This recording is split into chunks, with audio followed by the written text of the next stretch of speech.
العالمين الرحمن الرحيم مالك يوم الدين إياك نعبد وإياك نستعين اهدنا الصراط المستقيم صراط الذين أنعمت عليهم غير المغضوب عليهم ولا الضالين. وما أبرئ نفسي إن النفس لأمارة بالسوء إلا ما رحم ربي إن ربي غفور رحيم. وقال الملك ائتوني به يستخلصه لنفسي فلما كلمه قال إنك اليوم لدينا مكين أمين. قال اجعلني على خزائن الأرض إني حفيظ عليم. وكذلك مكنا ليوسف في الأرض يتبوأ منها حيث يشاء نصيب برحمتنا من نشاء ولا نضيع أجر المحسنين ولأجر الآخرة خير للذين آمنوا وكانوا يتقون. وجاء إخوة يوسف فدخلوا عليه فعرفهم وهم له منكرون. ولما جهزهم بجهازهم قال ائتوني بأخ لكم من أبيكم ألا ترون أني أوفي الكيل وأنا خير المنزلين فإن لم تأتوني به فلا كيل لكم عندي ولا تقربون. قالوا سنراود عنه أباه وإنا لفاعلون. وقال لفتيانه اجعلوا بضاعتهم في رحالهم لعلهم يعرفونها إذا انقلبوا إلى أهلهم لعلهم يرجعون. فلما رجعوا إلى أبيهم قالوا يا أبانا منع منا الكيل فأرسل معنا أخانا نكتل وإنا له لحافظون. قال هل آمنكم عليه إلا كما أمنتكم على أخيه من قبل فالله خير حافظا وهو أرحم الراحمين. الله أكبر. ولما فتحوا متاعهم وجدوا بضاعتهم ردت إليهم قالوا يا أبانا ما نبغي هذه بضاعتنا ردت إلينا ونمير أهلنا ونحفظ أخانا ونزداد كيل بعير ذلك كيل يسير. قال لن أرسله معكم حتى تؤتون موثقا من الله لتأتونني به إلا أن يحاط بكم. فلما آتوه موثقهم قال الله على ما نقول وكيل. وقال يا بني لا تدخلوا من باب واحد وادخلوا من أبواب متفرقة وما أغني عنكم من الله من شيء إن الحكم إلا لله عليه توكلت وعليه فليتوكل المتوكلون. ولما دخلوا من حيث أمرهم أبوهم ما كان يغني عنهم من الله من شيء إلا حاجة في نفس يعقوب قضاها وإنه لذو علم لما علمناه ولكن أكثر الناس لا يعلمون. الله أكبر. دخلوا على يوسف آوى إليه أخاه قال إني أنا أخوك فلا تبتئس بما كانوا يعملون. فلما جهزهم بجهازهم جعل السقاية في رحل أخيه ثم أذن مؤذن أيتها العير إنكم لسارقون. قالوا وأقبلوا عليهم ماذا تفقدون. قالوا نفقد صواع الملك ولمن جاء به حمل بعير وأنا به زعيم. قالوا تالله لقد علمتم ما جئنا قالوا فما جزاؤه إن كنتم كاذبين. قالوا جزاؤه من وجد في رحله فهو جزاؤه كذلك نجزي الظالمين. فبدأ بأوعيتهم قبل وعاء أخيه ثم استخرجها من وعاء أخيه كذلك كدنا ليوسف ما كان ليأخذ أخاه في دين الملك إلا أن يشاء الله نرفع درجات من نشاء وفوق كل ذي علم أليم. قالوا إن يسرق فقد سرق أخ له من قبل فأسرها يوسف في نفسه ولم يبدها لهم. قال أنتم شر مكانا والله أعلم بما تصفون. قالوا يا أيها العزيز إن له أبا شيخا كبيرا فخذ أحدنا مكانه إنا نراك من المحسنين. قال معاذ الله أن نأخذ إلا من وجدنا متاعنا عنده إنا إذا لظالمون. فلما استيئسوا منه خلصوا نجيا. قال كبيرهم ألم تعلموا أن أباكم قد أخذ عليكم موثقا من الله ومن قبل ما فرطتم في يوسف فلن نبرح الأرض حتى يأذن لي أبي أو يحكم الله لي وهو خير الحاكمين. ارجعوا إلى أبيكم فقولوا يا أبانا إن ابنك سرق وما شهدنا إلا بما علمنا وما كنا للغيب حافظين. واسأل القرية التي كنا فيها والعير التي أقبلنا فيها وإنا لصادقون. الله أكبر. قال بل سولت لكم أنفسكم أمرا فصبر جميل عسى الله أن يأتيني بهم جميعا إنه هو العليم الحكيم. وتولى عنهم وقال يا أسفا على يوسف وابيضت عيناه من الحزن فهو كظيم. قالوا تالله تفتأ تذكر يوسف حتى تكون حرضا أو تكون من الهالكين. قال إنما أشكو بثي وحزني إلى الله وأعلم من الله ما لا تعلمون. يا بني يذهبوا فتحسسوا من يوسف وأخيه ولا تيأسوا من روح الله إنه لا ييأس من روح الله إلا القوم الكافرون.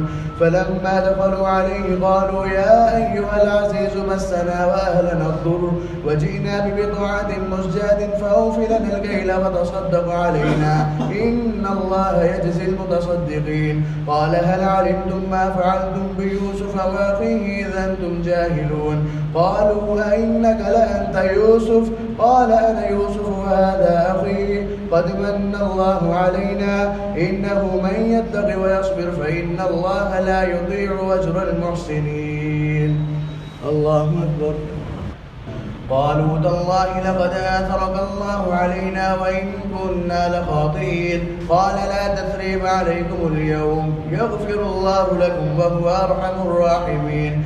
اذهبوا بقميصي هذا فألقوه على وجه أبي يأت بصيرا وأتوني بأهلكم أجمعين.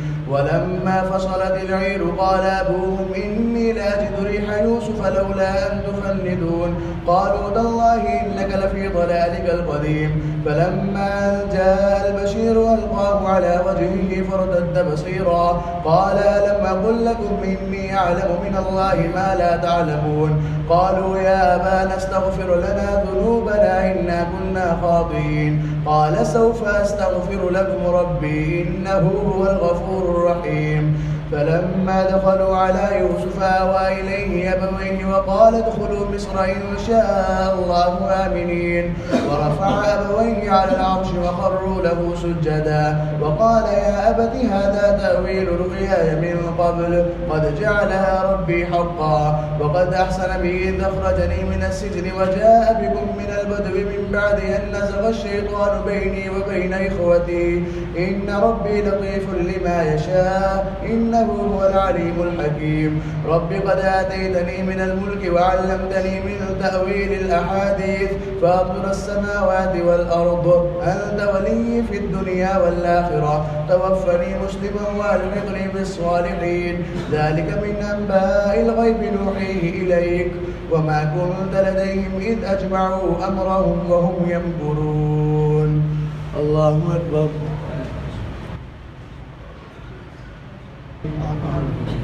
وما أكثر الناس ولو حرصت بمؤمنين وما تسألهم عليه من أجر إن هو إلا ذكر للعالمين.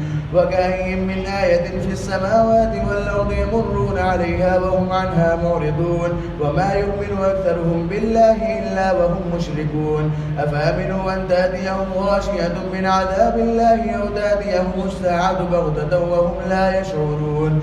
قل هذه سبيلي يدعو إلى الله على بصيرة أنا ومن اتبعني وسبحان الله وما أنا من المشركين. وما أرسلنا من قبلك إلا رجالا نوحي إليهم من أهل القرى أفلم يسيروا في الأرض فينظروا كيف كان عاقبة الذين من قبلهم ولدار الآخرة خير للذين اتقوا فلا تعقلون. حتى إذا استيأس الرسل وظنوا أنهم قد كذبوا جاءهم نصرنا فننجي من نشاء ولا يرد بأسنا عن القوم المجرمين. لقد كان في قصصهم عبرة لأولي الألباب ما كان حديثا يفترى ولكن تصديق الذي بين يديه وتفصيل كل شيء وهدى ورحمة لقوم يؤمنون. الله أكبر. ألف لام ميم را تلك آيات الكتاب والذي أنزل إليك من ربك الحق ولكن أكثر الناس لا يؤمنون. الله الذي رفع السماوات بغير عمد ترونها ثم استوى على العرش وسخر الشمس والقمر كل يجري لأجل مسمى يدبر الأمر يفصل الآيات لعلكم بلقاء ربكم توقنون. وهو الذي مد الأرض وجعل فيها رواسي وأنهارا ومن كل الثمرات جعل فيها زوجين اثنين يغشي الليل النهار إن في ذلك لآيات لقوم يتفكرون. وفي الأرض قطع متجاورات وجنات من أعناب وزرع ونخيل صنوان وغير صنوان يسقى بماء واحد ونفضل بعضها على بعض في الأكل إن في ذلك لآيات لقوم يعقلون. وإن تعجب فعجب قولهم أئذا كنا ترابا أئنا لفي خلق جديد أولئك الذين كفروا بربهم وأولئك الأغلال في أعناقهم وأولئك أصحاب النار هم فيها خالدون. ويستعجلونك بالسيئة قبل الحسنة وقد خلت من قبلهم المثلات وإن ربك لذو مغفرة للناس على ظلمهم وإن ربك لشديد العقاب. ويقول الذين كفروا لولا أنزل عليه آية من ربه إنما أنت منذر ولكل قوم هاد. الله أكبر. الله يعلم ما تحمل كل أنثى وما تغيض الأرحام وما تزداد وكل شيء عنده بمقدار. عالم الغيب والشهادة الكبير المتعال سواء منكم من أسر القول ومن جهر به ومن هو مستخف بالليل وسارب بالنهار له معقبات من بين يديه ومن خلفه يحفظونه من أمر الله إن الله لا يغير ما بقوم حتى يغيروا ما بأنفسهم وإذا أراد الله بقوم سوءا فلا مرد له وما لهم من دونه من وال. هو الذي يريكم البرق خوفا وطمعا وينشئ السحاب الثقال ويسبح الرعد بحمده والملائكة من خيفته ويرسل الصواعق فيصيب بها من يشاء وهم يجادلون في الله وهو شديد المحال. له دعوة الحق والذين يدعون من دونه لا يستجيبون لهم بشيء إلا كباسط كفيه إلى الماء ليبلغ فاه وما هو ببالغه وما دعاء الكافرين إلا في ضلال. ولله يسجد من في السماوات والأرض طوعا وكرها وظلالهم بالغدو والآصال. الله أكبر.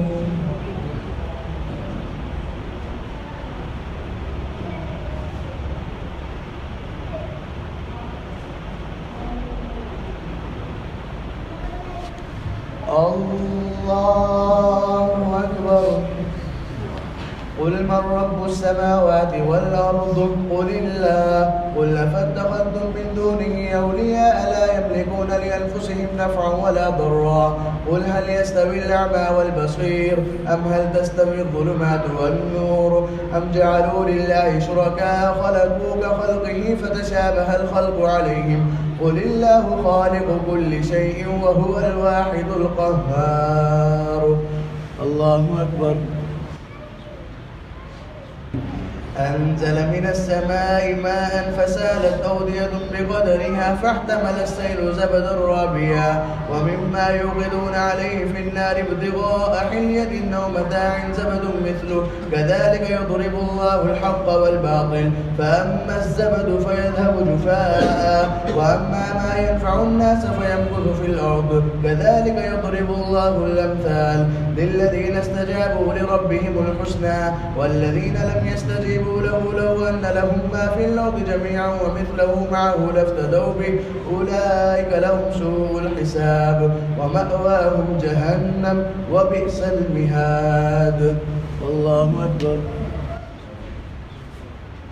أفمن يعلم أنما أنزل إليك من ربك الحق كمن هو أعمى إنما يتذكر أولو الألباب الذين يوفون بعهد الله ولا ينقضون الميثاق والذين يصلون ما أمر الله به أن يوصل ويخشون ربهم ويخافون سوء الحساب والذين صبروا ابتغاء وجه ربهم وأقاموا الصلاة وأنفقوا مما رزقناهم سرا وعلانية ويدرؤون بالحسنة السيئة أولئك لهم عقبى الدار جنات عدن يدخلونها ومن صلح من آبائهم وأزواجهم وذرياتهم والملائكة يدخلون عليهم من كل باب سلام عليكم بما صبرتم فنعم عقبى الدار والذين ينقضون عهد الله من بعد ميثاقه ويقطعون ما أمر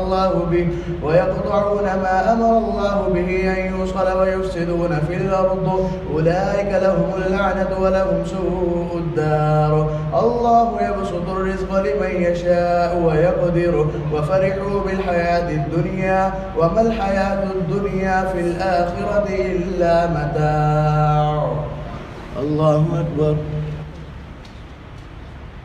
ويقول الذين كفروا لولا أنزل عليه آية من ربه قل إن الله يضل من يشاء ويهدي إليه من أناب الذين آمنوا وتطمئن قلوبهم بذكر الله ألا بذكر الله تطمئن القلوب الذين آمنوا وعملوا الصالحات طوبى لهم وحسن مآب كذلك أرسلناك في أمة قد خلت من قبلها لتتلو عليهم الذي أوحينا إليك وهم يكفرون بالرحمن قل هو ربي لا إله إلا هو عليه توكلت وإليه متاب ولو أن قرآنا سيرت به الجبال أو قطعت به الأرض أو كلم به الموتى بل لله الأمر جميعا أفلم ييأس الذين آمنوا أن لو يشاء الله لهدى الناس جميعا ولا يزال الذين كفروا تصيبهم بما صنعوا قارعة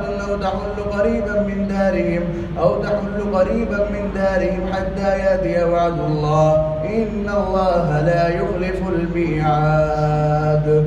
الله أكبر. ولقد استهزئ برسل من قبلك فأمليت للذين كفروا ثم أخذتهم فكيف كان عقاب أفمن هو قائم على كل نفس بما كسبت وجعلوا لله شركاء قل سموهم أم تنبئونه بما لا يعلم في الأرض أم بظاهر من القول بل زين للذين كفروا مكرهم وصدوا عن السبيل ومن يضلل الله فما له من هاد لهم عذاب في الحياة الدنيا والعذاب الآخرة أشق وما لهم من الله من واق مثل الجنة الذي وعد المتقون تجري من تحتها الأنهار أكلها دائم وظلها تلك عقبى الذين اتقوا وعقبى الكافرين النار والذين آتيناهم الكتاب يفرحون بما أنزل إليك ومن الأحزاب من ينكر بعضه قل إنما أمرت أن أعبد الله ولا أشرك به إليه يدعو وإليه مآب وكذلك أنزلناه حكما عربيا ولئن اتبعت أهواءهم بعد ما جاءك من العلم ما لك من الله من ولي ولا واق. الله أكبر.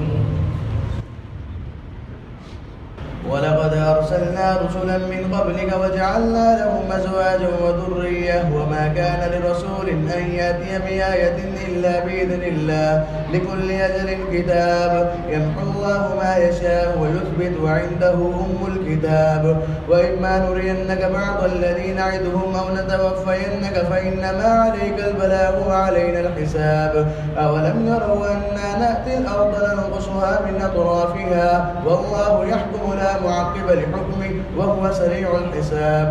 وقد مكر الذين من قبلهم فلله المكر جميعا يعلم ما تكسب كل نفس وسيعلم الكفار لمن عقبى الدار. ويقول الذين كفروا لست مرسلا قل كفى بالله شهيدا بيني وبينكم ومن عنده علم الكتاب.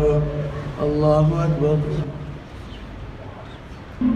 ألف لام را تلك كتاب أنزلناه إليك لتخرج الناس من الظلمات إلى النور بإذن ربهم إلى صراط العزيز الحميد. الله الذي له ما في السماوات وما في الأرض وويل للكافرين من عذاب شديد.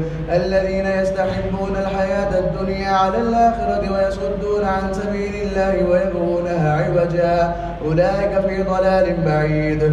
وما أرسلنا من رسول إلا بلسان قومه ليبين لهم فيضل الله من يشاء ويهدي من يشاء وهو العزيز الحكيم. ولقد أرسلنا موسى بآياتنا أن أخرج قومك من الظلمات إلى النور وذكرهم بأيام الله إن في ذلك لآيات لكل صبار شكور. وإذ قال موسى لقومه اذكروا نعمة الله عليكم إذ أنجاكم من آل فرعون يسومونكم سوء العذاب ويذبحون أبناءكم ويستحيون نساءكم وفي ذلكم بلاء من ربكم عظيم. الله أكبر. وإذ تأذن ربكم لئن شكرتم لأزيدنكم ولئن كفرتم إن عذابي لشديد. وقال موسى إن تكفروا أنتم ومن في الأرض جميعا فإن الله لغني حميد. ألم يأتكم نبأ الذين من قبلكم قوم نوح وعاد وثمود والذين من بعدهم لا يعلمهم إلا الله جاءتهم رسلهم بالبينات فردوا أيديهم في أفواههم وقالوا إنا كفرنا بما أرسلتم به وإنا لفي شك مما تدعوننا إليه مريب. قالت رسلهم في الله شك فاطر السماوات والأرض يدعوكم ليغفر لكم من ذنوبكم ويؤخركم إلى أجل مسمى قالوا إن أنتم إلا بشر مثلنا تريدون أن تصدونا عما كان يعبد آباؤنا فأتونا بسلطان مبين. قالت لهم رسلهم إن نحن إلا بشر مثلكم ولكن الله يمن على من يشاء من عباده وما كان لنا أن نأتيكم بسلطان إلا بإذن الله وعلى الله فليتوكل المؤمنون.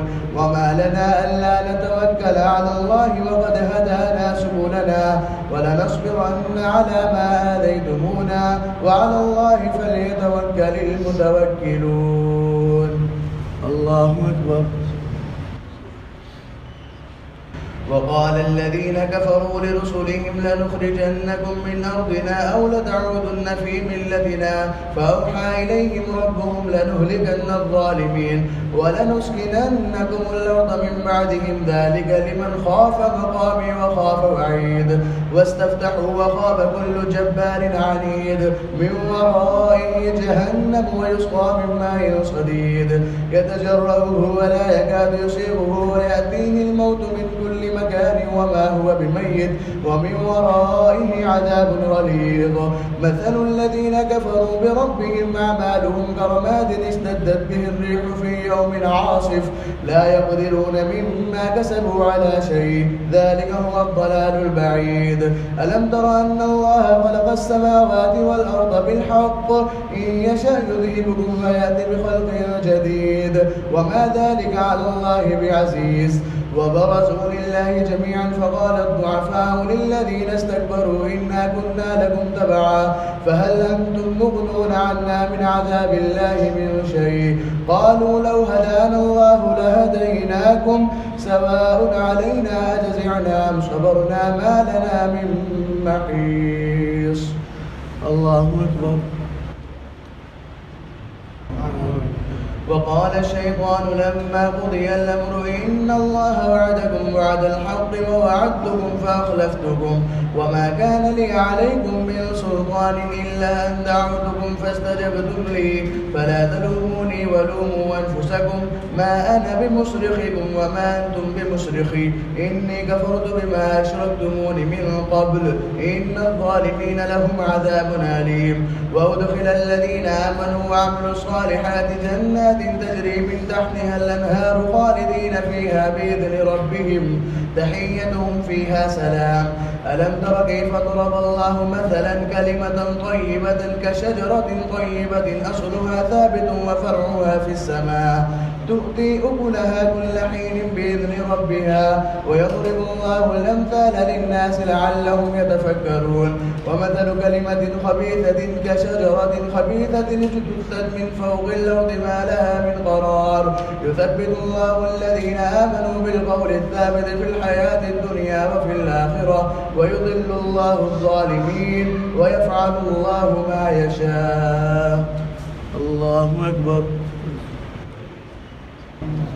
ألم تر إلى الذين بدلوا نعمة الله كفرا وأحلوا قومهم دار البوار جهنم يصلونها وبئس القرار وجعلوا لله أندادا ليضلوا عن سبيله قل تمتعوا فإن مصيركم إلى النار. قل لعبادي الذين آمنوا يقيموا الصلاة وينفقوا مما رزقناهم سرا وعلانية ويدرؤون في الحسنة السيئة أولئك لهم عقبى الدار جنات عدن يدخلونها ومن صلح من آبائهم وأزواجهم وذرياتهم والمنية من قبل أن يأتي يوم لا بيع فيه ولا خلال. الله الذي خلق السماوات والأرض وأنزل من السماء ماء فأخرج به من الثمرات رزقا لكم وسخر لكم الفلك لتجري في البحر بأمره وسخر لكم الأنهار وسخر لكم الشمس والقمر دائبين وسخر لكم الليل والنهار وآتاكم من كل ما سألتموه وإن تعدوا نعمة الله لا تحصوها إن الإنسان لظلوم كفار. الله أكبر. قل لعبادي الذين آمنوا يقيموا الصلاة وينفقوا مما رزقناهم سرا وعلانية من قبل أن يأتي يوم لا بيع فيه ولا خلال. الله الذي خلق السماوات والأرض وأنزل من السماء ماء فأخرج به من الثمرات رزقا لكم وسخر لكم الفلك لتجري في البحر بأمره وسخر لكم الأنهار وسخر لكم الشمس والقمر دائبين وسخر لكم الليل والنهار وآتاكم من كل ما سألتموه وإن تعدوا نعمة الله لا تحصوها إن الإنسان لظلوم كفار. وإذ قال إبراهيم رب اجعل هذا البلد آمنا واجنبني وبني أن نعبد الأصنام رب إنهن أضللن كثيرا من الناس فمن تبعني فإنه مني ومن عصاني فإنك غفور رحيم.